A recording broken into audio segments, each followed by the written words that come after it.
લૂંટવા દેવાય અને આ લૂંટારાઓને ઠીક કરવા જોઈએ કે ના કરવા જોઈએ? હવે હું એક કામ કરું છું, મારો વાળ ખેંચે છે.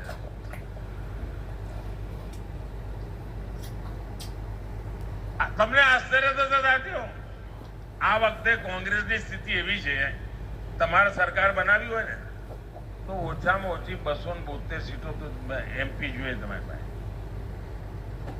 અમારી સિવાય, ભાજપ સિવાય આ દેશમાં એક પણ પોલિટિકલ પાર્ટી, કોંગ્રેસ પણ 272 લડાવતા જ નથી. બોલો, એટલે તમે 272 લડાવતા નથી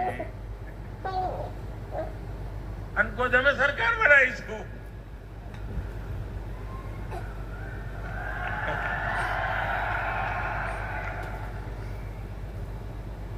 આજે તો એમની સ્થિતિ એવી છે કે આ એમનું જે સાહિત્ય